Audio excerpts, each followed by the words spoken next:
Mike Babcock has resigned as coach of the Columbus Blue Jackets. We have the latest on that. Plus, the Boston Bruins look to get used to playing without some of their best stars from a year ago. And the Calgary Flames look for redemption in a bounce-back year. We've got all that and more on today's Locked On NHL podcast. You're Locked On NHL, your daily podcast on the National Hockey League. Part of the Locked On Podcast Network, your team every day.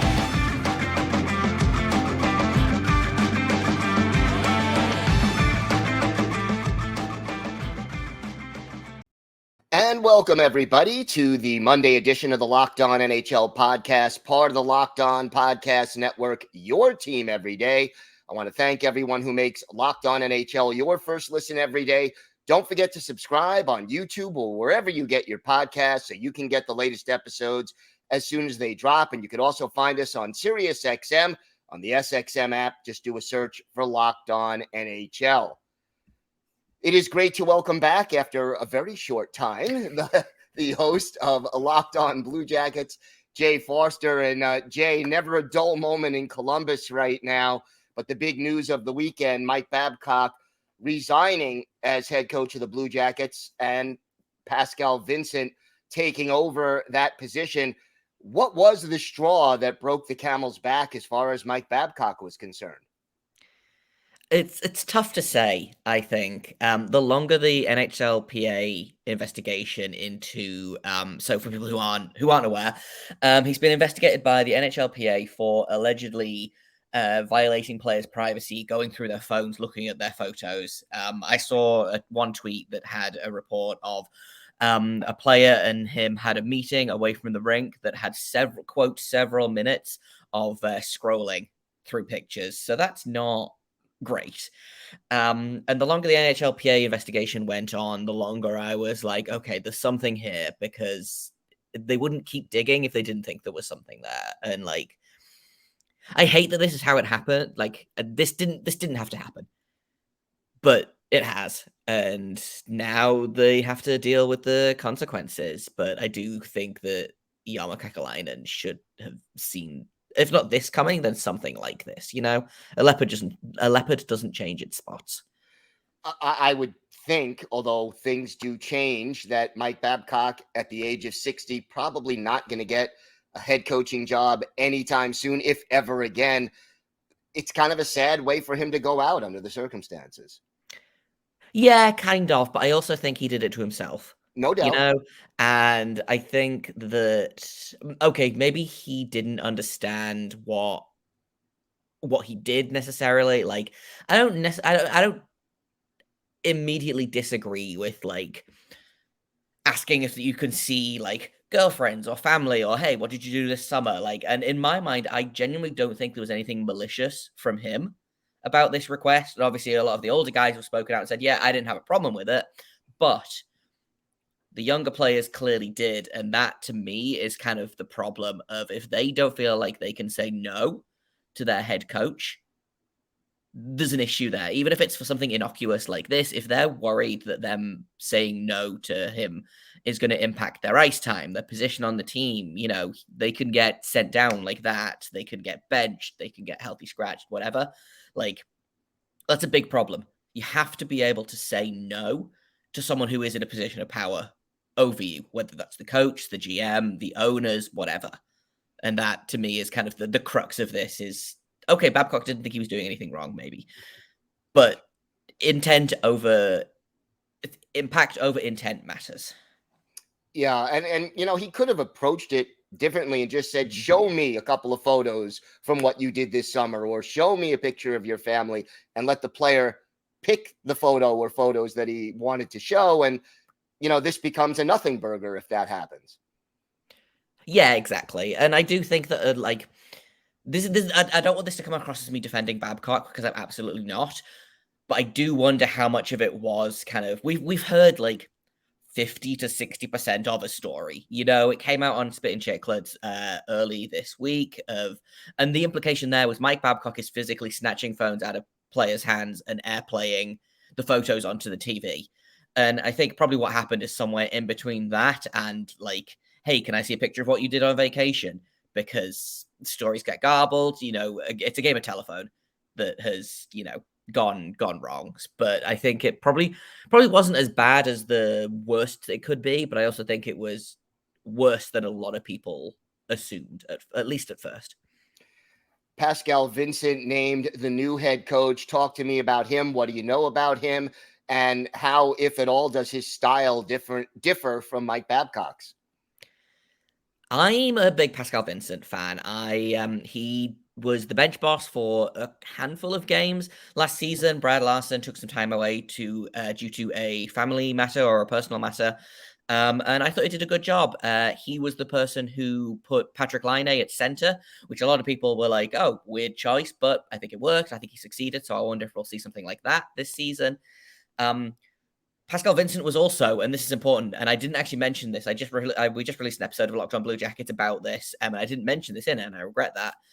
Earlier in the offseason, Emily Kaplan released a fantastic article about the carrot versus the stick in terms of NHL coaching. And Pascal Vincent was actually quoted in this article as saying, along the lines of, you can't just yell and shout at these guys to get them to do. You have to work with them. You have to be the carrot, not the stick. And Babcock, I think, whether you like him or not, he was going to be the stick. He was going to be a tough coach. He was going to come into this room. And like I talked about it on, I think I talked about it on last week's Locked On NHL, actually. He was going to give this team structure. They might get a little bit less of that with Vincent, but I think it'll be a more pleasant experience for everyone. And let's just put it frankly. If you make your players want to play for you, you will get better results than if you just yell at them and scream at them and, make them feel uncomfortable. So I'm really excited for Pascal Vincent. I know the organization has been burned before with an internal hire. I don't think it's going to be the same thing. I'm not seeing any of the red flags in Vincent that I kind of saw in Larson a couple of years ago. So I'm looking forward to it. I think it's going to be interesting. How does the team get past this distraction? I mean, the training camp is starting, preseason is getting underway. How big of a problem is this going to be, and how does the team get past it?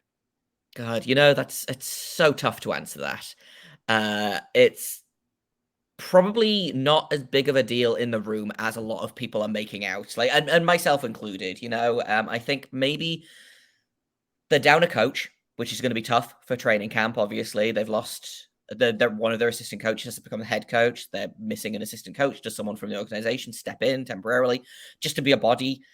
Training camps have much bigger rosters than your average game day roster by about 40%, I think. So, that immediately becomes a little bit of a problem for me.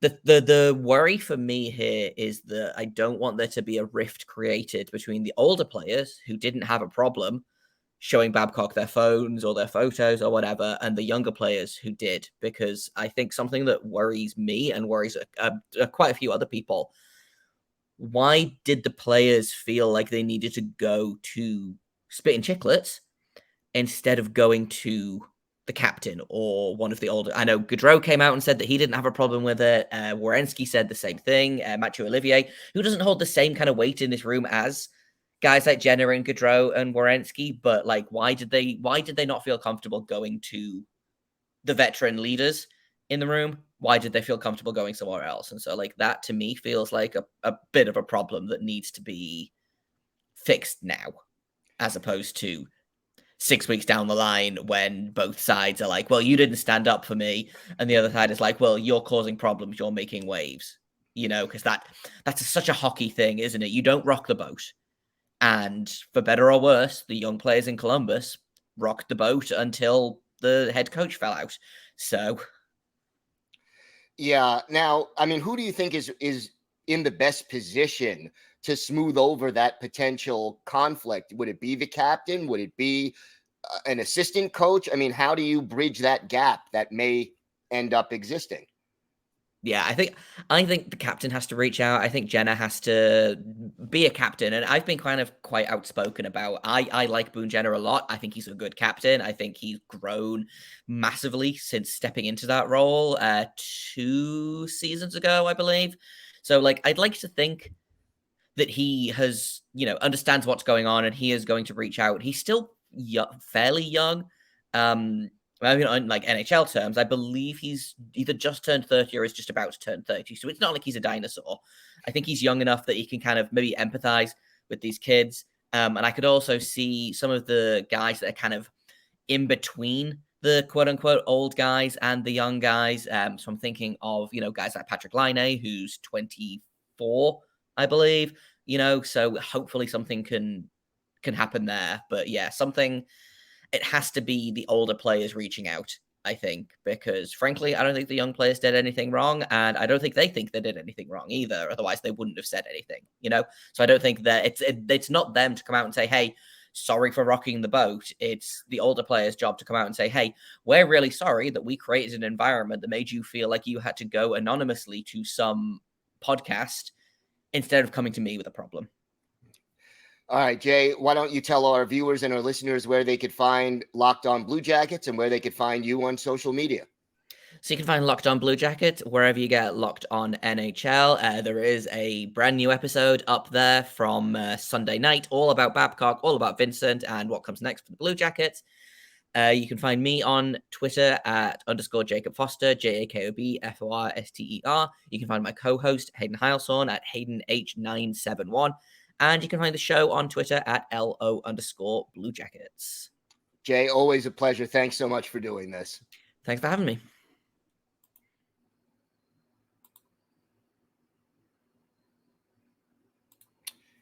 This episode is brought to you by Jace Medical. Everyone should be empowered to care for themselves and their loved ones during the unexpected. That's why Jace Medical offers the Jace Case. The Jace Case provides 5 life-saving antibiotics for emergency use and gives you a peace of mind so that you're not just hoping that you have access to medication in an emergency.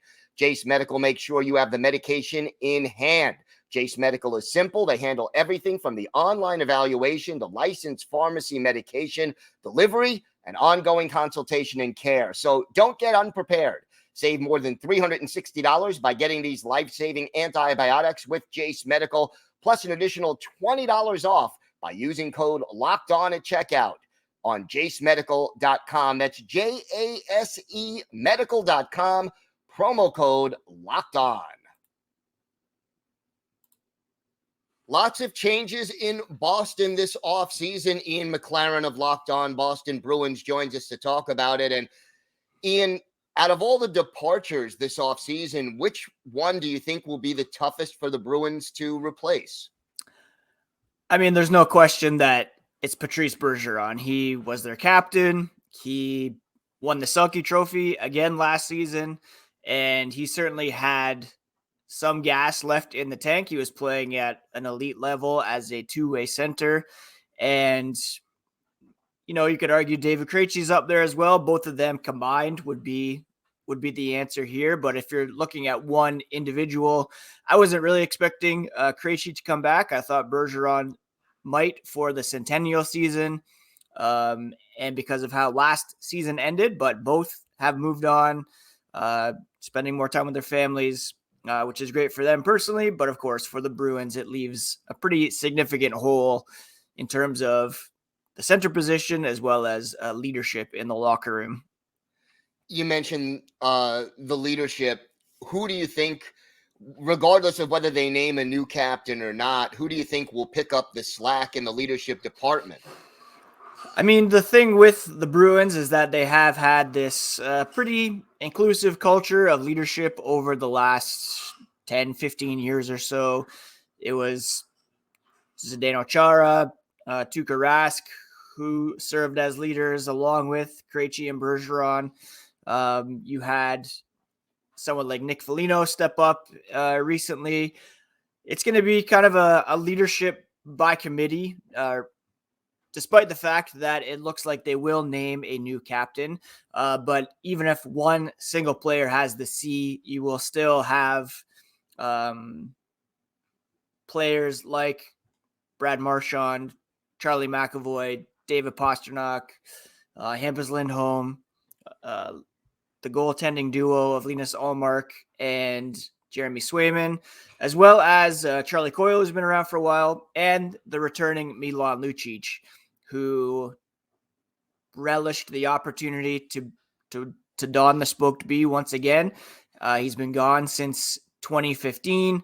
He was part of the team that won the Stanley Cup in 2011, went to the final with them in 2013. And, he may not play all 82 games, might have a more limited role on the ice, but he certainly will help to carry on that legacy, the culture that had been built up with Bergeron and Chara before him as team captains. Who do you think gets the C? I've kind of gone back and forth with this. I really do think that Brad Marchand is the likely choice. He was literally Patrice Bergeron's wingman for so many years, playing on the left side, becoming an elite winger in the NHL. But he's also grown tremendously over the past several seasons. Not too long ago that we were talking about multiple suspensions per season, licking the opposition. But despite all that, it's a very real possibility that Brad Marchand will be called upon because he's the longest tenured Bruin. He's been through all the ups, all the downs with this team. And he's still one of their best forwards at the same time and still a few years left in the tank. Now, it's possible that they could usher in a new era and go with someone younger. David Pastrnak is their best player, so he jumps off the page. Me, I'd prefer him to focus on scoring, focus on what he does best without the pressure of having to meet the media. If it's not Marchand, then I would assume it would be Charlie McAvoy as the anchor on the blue line. He, in his tribute video to Patrice Bergeron, not his, but the whole team's, he said he promised to carry on the inclusive legacy that Bergeron helped maintain after Chara's departure. So he's also a logical choice. If they decide to go straight to McAvoy and skip Marchand, I could see that happening, but I could also see a situation where they give it to Marchand. He wears the C for a few years during this transition period, and then McAvoy's the guy going on once Marchand retires in a few seasons. You mentioned Ullmark and Swayman. How do you picture or project the goaltending combination to work out as far as how many starts each of them is going to get if they're healthy? Yeah, if both are healthy, I would assume it would probably be as close to a 50-50 split as logistically possible. Both guys played at a high level last season. Linus Ullmark, one of the reasons why he was able to post such great numbers is because he has that partnership with Jeremy Swayman. One of the knocks against him in the Vezina voting was that he didn't have as many appearances as some of his peers, but when he was in the crease, he was as good or better than anybody else. And that's a testament to his skill set, but also the relationship that he and Swayman have. There's no competition there. There's no pressure to maintain the crease. You know that the guy behind you is going to be there to pick up the slack. Now, where Swayman might get a bit more work is down the stretch. We saw Ullmark fade in the playoffs, so we could see Swayman carry a bit of the load down the stretch to make sure that Ullmark is a bit more rested for the playoffs, if in fact they are able to qualify this season.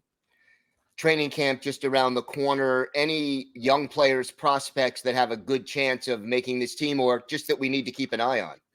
Yeah, I mean, if you look at all the rankings around the league in terms of prospect pipelines, you'll pretty widely see that the Bruins are ranked pretty low, but that doesn't mean that they don't have some talent in the pipeline. You're going to hear a lot about defenseman Mason Lohrei in training camp. Probably still needs a year or two in the AHL. You're going to hear about Fabian Lysell, who's their best scoring prospect. He likely will be back in the AHL as well.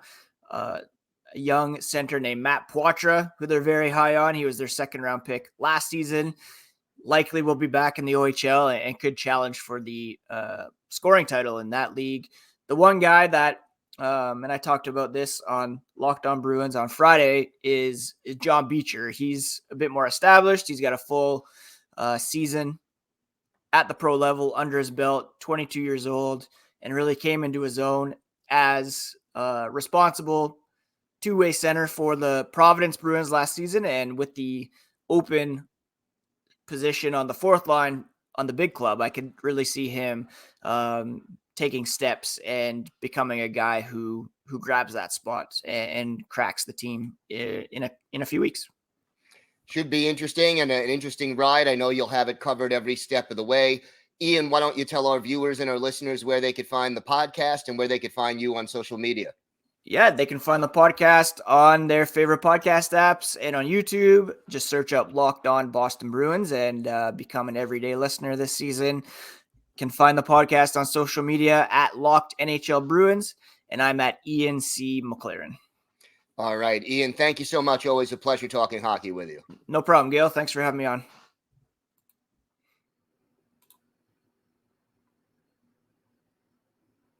Today's episode is brought to you by FanDuel Sportsbook. Snap into action this NFL season with FanDuel, America's #1 sportsbook.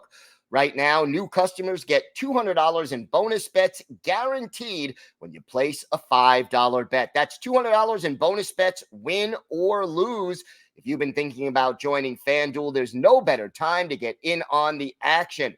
This app is so easy to use. There's a wide range of betting options, including spreads, player props, over-unders, and a lot more. So visit FanDuel.com/lockedon and kick off the NFL season. That's FanDuel.com/lockedon. FanDuel, official partner of the National Football League.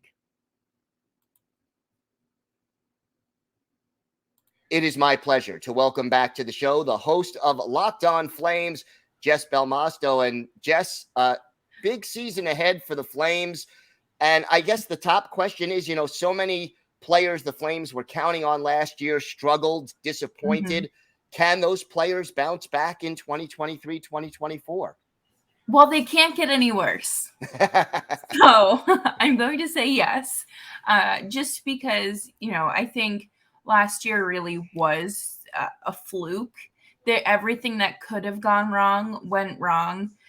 They shot themselves in the foot to the point where they didn't have any feet left. And there's not a world where I see Jonathan Huberdeau being a 100-point player again. But I think if the Flames can get him around 80, 85, things will be okay. I want to see Kadri do more too. I think that he was also adjusting to the new environment and new coaching, and obviously Jakob Markstrom.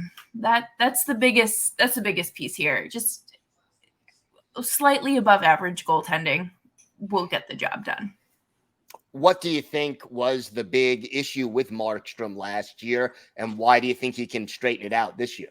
So apparently, I don't know how true this is. This is a story from one of the players, and they said that Sutter would go into the locker room after the first period, and Markstrom would be starting, and he'd be like, Vladar, are you ready to go in? And play these, the psychological warfare, basically. It'd be 0-0. Markstrom stopped everything, obviously, and the coach had no confidence in him, and it's hard to go out there and play well when your coach doesn't even believe in you. So why would you believe in yourself? Yeah, that certainly doesn't help. And as far as Kadri is concerned, he was doing very well in the first half and then sort of petered out as the year went on. Any idea as to why it worked out that way? I don't. I really thought that, obviously the 82 points that he had the season before was, that's not something that he would typically replicate. I don't think Flames fans ever expected that, but I don't know. It was just after the All-Star break, he just fell off the cliff and just took a nosedive with the rest of the team. But he was in Calgary, I believe, for most of the summer. So it seems like he's getting acclimated with the area fairly well and making the most out of the offseason. Well, one big change that should have an effect across the board, a new coach in Calgary. How big of a difference do you think that'll make just to clear the air and change the atmosphere a little bit? I think that this was the biggest change and really what they needed heading into this season. There was no way they were going to be able to have a good dynamic with Daryl Sutter still behind the bench. I think that things got really bad last year because that kind of behavior went unchecked. Brad Treliving wanted to fire him. Murray Edwards, the owner, said, nope, can't do that because he's my friend. Go pay him $8 million to sit on the farm. It's fine. And just having someone that is familiar with the organization and with obviously with the players, and that has a good rapport with them it's important. You don't always have to make this big outlandish splash. Sometimes, doing something comfortable is what works. So talk to me about the difference in personality and approach between the new coaching staff and Sutter. Yeah, I think Ryan Huska is someone that I don't want to call him like a player's coach. I think that he's just not abrasive and he knows how to act around people. I think that it's more of, a two-way conversation. It's an open door policy, but he also knows that the game has changed since, the 1970s or whenever Sutter played. It's important, I think, for him to just, again, get familiar with some of the new guys coming in too, and just be nice. I think that's the biggest piece of all of this. Strategically, on the ice, any major differences in approach that you expect? So apparently they're going to be taking more of an offensive approach rather than just focusing on defense and quality shots instead of just the volume, which is fantastic because that's what needed to happen. And I think that the power play being run by Mark Savard is going to be absolutely something to watch and something that the power play has needed.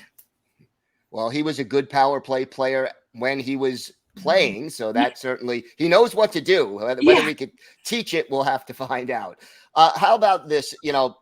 Obviously any team looking ahead at this time of year, their prospects, who do you think will be competing for a roster spot this year in Flames camp? I think Jakob Pelletier is really the biggest name. I think he is ready to make that jump. He was kind of held back last season and happened with Matthew Phillips too. And Matthew Phillips walked in free agency.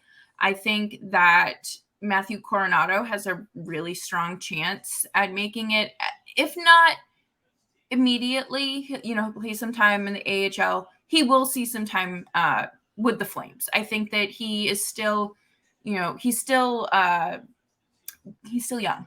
Still a young college kid. He's got to get acclimated to the pros and playing against guys that, are 10 years older than you in some situations. So it's, just getting comfortable. I think Dustin Wolf too. Maybe Dan Vladar will be shipped out. There are some teams that are needing goaltenders. So Dustin Wolf might have a better chance of making the roster than he would have 2 weeks ago. How about some players who are just highly regarded but may still be a year or two away? Oh, that's hard. I would say probably Connor Zary, just because he's had some bumps in his development, not by any fault of his own. I think that, injuries happen. There was a whole pandemic that happened, and a lot of things just got in the way of most of these guys' development, right out of juniors or the draft, wherever they were coming from. So I think that he needs a little bit more time to get polished and really maybe put some more muscle on to avoid any more injury or lessen the risk of injury.